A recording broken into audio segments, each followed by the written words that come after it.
Curzon হল বাংলাদেশের রাজধানী ঢাকাতে অবস্থিত একটি ঐতিহাসিক ভবন, যা পুরাকীর্তি হিসাবে স্বীকৃত। মূলত এটি নির্মাণ করা হয় ঢাকা কলেজের ব্যবহারের জন্য। বর্তমানে কার্জন হল ঢাকা বিশ্ববিদ্যালয়ের বিজ্ঞান ও জীববিজ্ঞান অনুষদের কিছু শ্রেণীকক্ষ ও পরীক্ষার হল হিসাবে ব্যবহৃত হচ্ছে।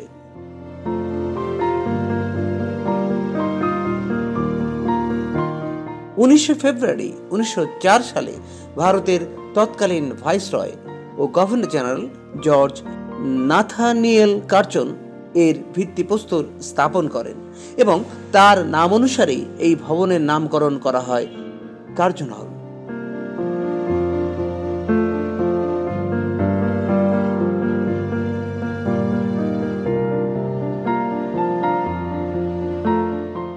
বঙ্গভঙ্গ ঘোষিত হওয়ার পর প্রাদেশিক রাজধানী হিসেবে ঢাকাকে গড়ে তোলার জন্য রমনা এলাকার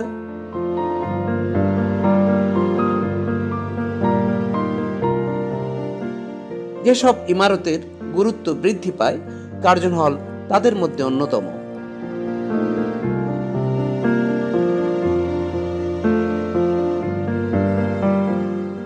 এই ভবনটিতে সংযোজিত হয়েছে ইউরোপ ও মোগল স্থাপত্য রীতির দৃষ্টিনন্দন সংমিশ্রণ।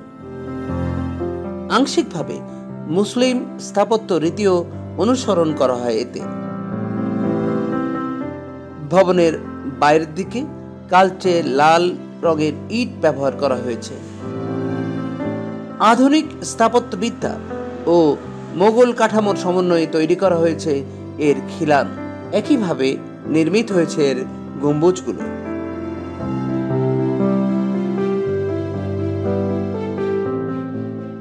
1911 সালে বঙ্গভঙ্গ রদ হলে ঢাকা কলেজের ক্লাস নেওয়া হতো এই কার্জন হলে। পরবর্তী সময়ে 1921 সালে ঢাকা বিশ্ববিদ্যালয় স্থাপিত হলে কার্জন হল অন্তর্ভুক্ত হয় ঢাকা বিশ্ববিদ্যালয়ের বিজ্ঞান বিভাগের জন্য, যা আজও ব্যবহৃত হচ্ছে। ভাষা আন্দোলনের ইতিহাসের সাথে কার্জন হল জড়িয়ে আছে।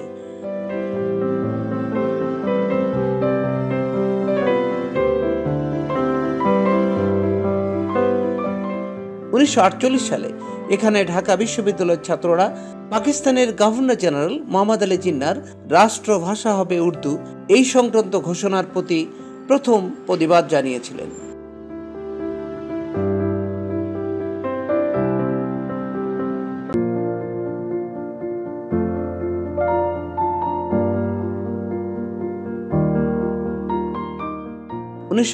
সালের 24শে মার্চ কার্জন হলে অনুষ্ঠিত হয় বিশেষ সমাবর্তন।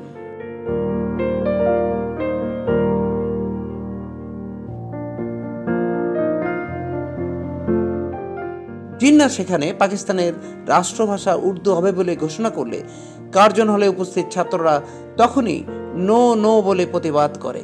এটি একটি ইতিহাস এবং ভাষা আন্দোলনের জন্য প্রতিবাদ।